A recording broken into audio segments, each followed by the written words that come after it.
The new DLC for Indiana Jones and the Great Circle has finally been released under the title The Order of Giants, and unfortunately, it's a little underwhelming. In today's review, I will go over the strengths and weaknesses of this new DLC, so you can decide for yourself whether it's worth the extra 20 euros or not.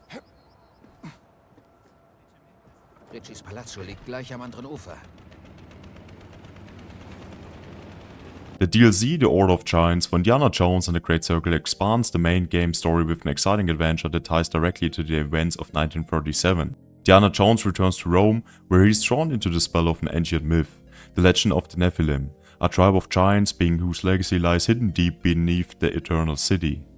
It all begins with Indy meets the young priest Father Ritchie, who asks him to track down a mysterious relic. The quest quickly turns into a dangerous mission, as not only intrigue surrounding Emperor's Nero's Dark Gladiator games, but also the cult of Mithras and the lingering shadow of the Nephilim order stand in his way.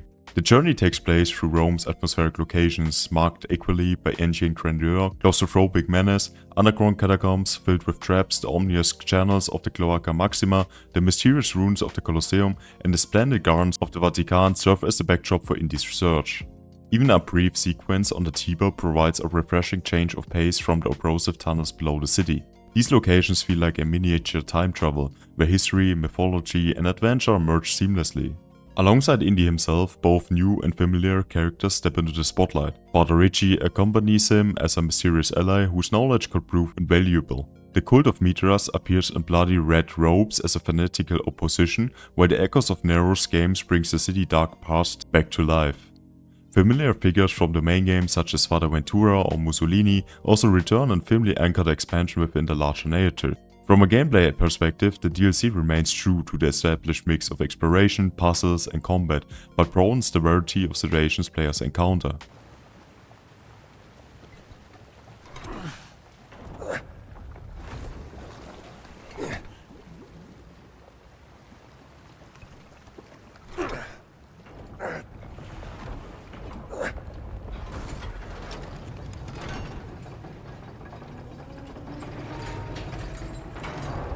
Particularly noteworthy is the dynamic difficulty adjustment system, which scales enemies and challenges to match the player's progress in the main game. This ensures that the level of difficulty feels balanced, whether you're a newcomer or a seasoned adventurer. Overall, I would rate the DLC a 7 out of 10. My main issue is that it doesn't offer enough content for the price. The DLC costs around 20 euros. I personally bought the premium edition of Indiana Jones, which included the DLC, so I ended up paying 29 euros in total. That was fine for me, since I always wanted the artwork and the extra add-ons, like the alternate outfit and the whip from Temple of the Doom. Still, I think 20 euros for the DLC alone is too expensive. The DLC lasts around 5 hours and feels very similar to the main game. Many mechanics are the same, though some have been expanded. Let's first focus on the gameplay. You now have more options with Indy's whip.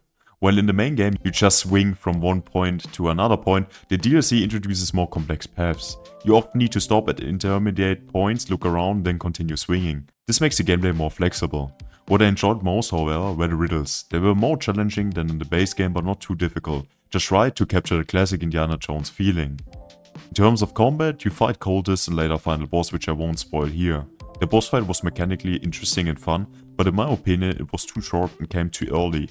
The fights against the cultists, on the other hand, were rather boring.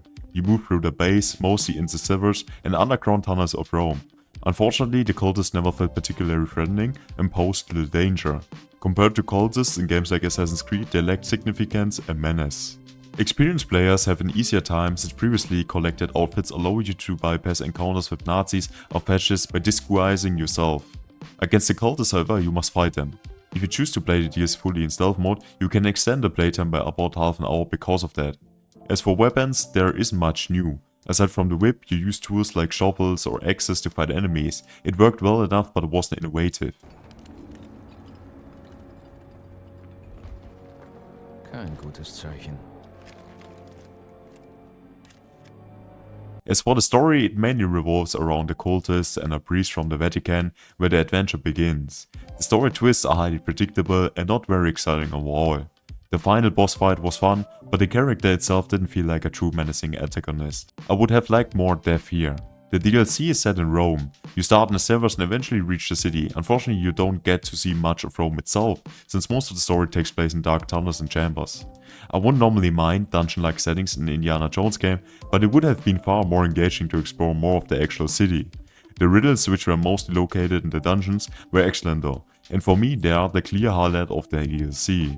My conclusion: the DLC is a solid 7 out of 10, but a bit underwhelming I must say.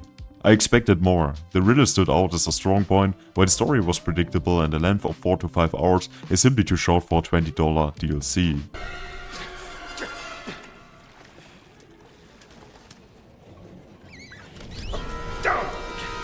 Weg da! Miese Kleine. Ratten. For a franchise like Indiana Jones, which thrives on adventure, I would have preferred about 10 hours of content. At 5 hours, a $10 price tag would have been much fairer. For comparison, Kingdom Come Deliverance 2 offered a DLC with about 10 hours of content plus extra activities for €10. The new DLC for Kingdom Come Deliverance 2 costs €14 and is also set to deliver around 10 hours of extra playtime, quite a stark difference to the $20 for Indiana Jones DLC. Overall, the DLC offers a dense and atmospheric narrative expansion that presents Rome as a mystical setting and deepens the myth of the Nephilim. It combines mostly through unfortunately rather dull action with historical legends, secretive cults and charismatic characters, making it clear that the Order of Giants is a decent DLC but still leaves plenty of room for improvement. What is your opinion about the new DLC in Indiana Jones in the Great Circle? Feel free to comment down below. Thank you guys for watching today's video, and I will see you guys in the next one.